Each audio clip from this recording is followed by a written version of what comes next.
त्याग लो। माँ बाप इस धरती के ईश्वर हैं। हमारे जीवन में एक घटना घटी थी।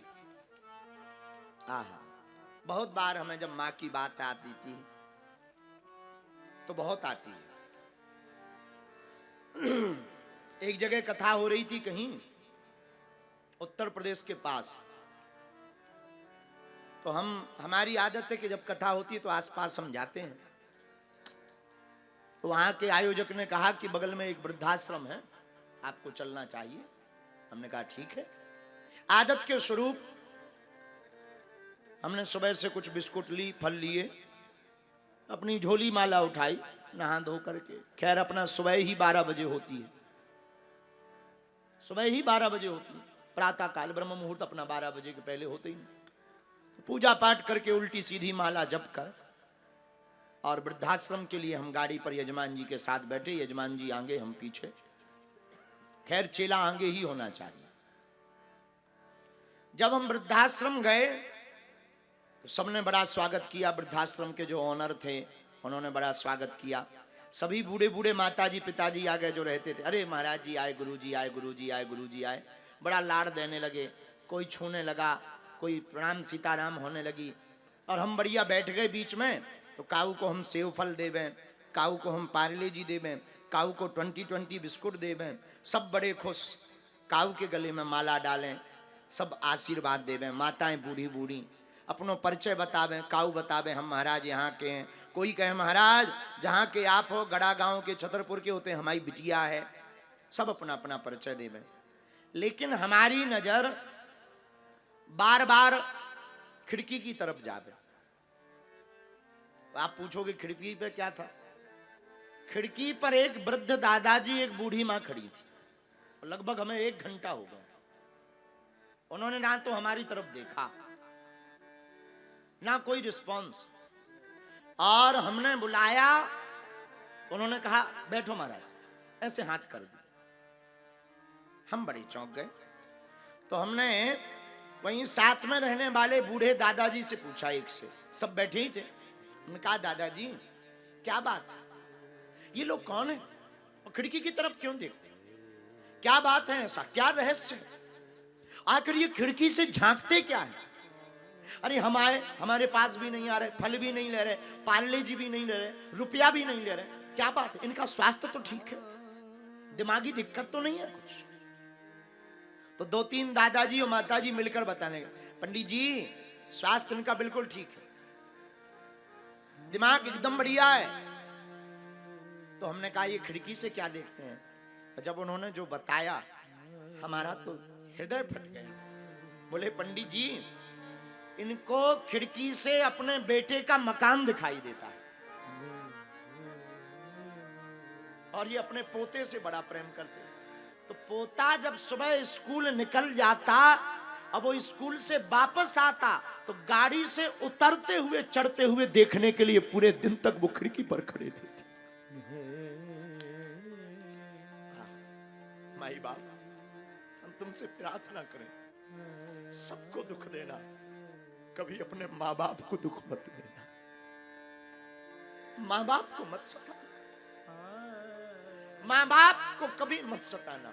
माँ बाप इस धरती के भगवान है। माई बाप, हम अपनी जिंदगी की बोलें तो हमारे जीवन में जितनी हमारे ऊपर कृपा है वो हमारे माँ की कृपा है।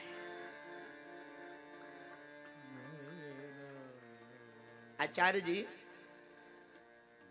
जब बहुत अभाव में हमारी जिंदगी थी तब हमारी माता जी एक बात सुनाती थी पंडित जी। वो कहती थी बेटा घर में भले ही खाने को नहीं है, हमारा परिवार बड़ा दीनहीन परिवार से था यजमान जी, भोजन के लिए हम भिक्षा मांगते थे, गांव में भिक्षा लेने जाते थे, 10-15 घर पर मांगने जाते थे, तब 1.5 किलो आटा मिलता था, उसी को फिर हमारी माँ बनाती थी, हमें खिलाती, छोटे भाई को बहन को। अमावस्या पूर्णमासी मांगने जाते थे, लेकिन हमारी माँ ने एक बात सिखाई हमें। बोले बेटा जब भी घर से बाहर निकला करो मुस्कुराते हुए निकला करो, दुनिया को ये पता ना चले कि हम भूखे हैं।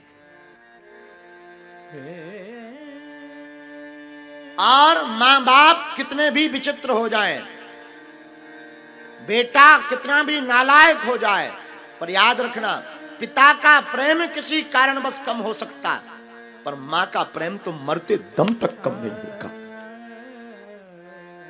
मां बड़ी ममतावान होती है। बड़े भाग्यशाली होते हैं जिनकी मां होती है। और मेरे साधकों, मेरे पंजाब के लोगों और पंजाब के युवान भाई बहनों से प्रार्थना है, मेरे युवानों, तुम नशा के चक्कर में अपने माँ बाप की मत धो देना, माँ बाप को नीचा मत दिखाना। कृपा करके तुम्हें मौका मिला है, वैष्णो देवी के मंदिर तुम जा पाओ या ना जा पाओ, तुम पहाड़ चढ़ पाना या ना चढ़ पाना, पर माँ बाप के चरणों की सेवा मत त्यागना। वो पहाड़ा वाली मां भी तुम्हारे मंदिर न आने से रुष्ट नहीं होगी, लेकिन अगर तुम माँ बाप की बात नहीं मानोगे, माँ बाप को दुत्कारोगे, माँ बाप को वृद्धाश्रमों में छोड़ोगे, तो तुम्हारी माँ और तुम्हारी दुर्गा और तुम्हारी काली तुमसे कभी प्रसन्न नहीं होगी, तुम चाहे जितनी साधना करो। एक सज्जन कहते थे, हमने किसी जगह कहा कि इस देश में अगर बेटियों को माँ बाप को रखने का मौका मिलता तो भारत में एक भी वृद्धाश्रम नहीं होता। अगर बेटियों को माँ बाप को रखने का अधिकार होता तो भारत में एक भी वृद्धाश्रम नहीं होता। लेकिन आज हम एक नई बात बोल रहे हैं पठानकोट के इस मंच से, जो घर की बहुएं हैं वही बेटी बन जाएं और सास ससुर को माँ बाप अगर मान लें तब भी भारत के वृद्धाश्रम बंद हो जाएंगे, तब भी भारत में वृद्धाश्रम नहीं हो। क्यों? मां की ममता का कोई तौल नहीं। हमने जो भी पाया मां से पाया। और आज भगवती सिद्धिदात्री देवी भी यही मानो शिक्षा देती हो। सिद्धिदात्री शांत स्वरूप में भगवती हैं, बड़ी शांत प्रिया हैं, लेकिन मेरे प्रिय साधु को भूल करके भी माँ बाप के हृदय को मत दुखाना, भूल करके भी माँ बाप को मत सताना। वो माँ रातों भर अपने बालक को देखने के लिए जागती है, रातों भर गीले में सोती है, पर बेटा और बेटी को सूखे में सुलाती है। हमारे एक बड़े ही प्रिय शिष्य हैं मुंबई के, श्री त्रिपाठी जी, रुद्र प्रताप त्रिपाठी जी। उनके घर एक बार विराजमान थे हम मुंबई में, हमको सुनाते थे, बोले गुरुजी हमारी माताजी इतना प्रेम करती थी, तो बहू रानी अगर माताजी को सुबह सुबह काजू मखाने मेवा खाने को दे देवे तो माताजी क्या करती थी, 2 काजू खा लेती थी, बाकी अपने छोड़ में बांध लेती थी। और जब रात को वो ऑफिस से काम करके बंद करके आते थे तो धीरे से जब सोने जाती थी तो धीरे से हाथ में पकड़ा करके खिलाने को दे जाती थी कि ले बेटा खा ले।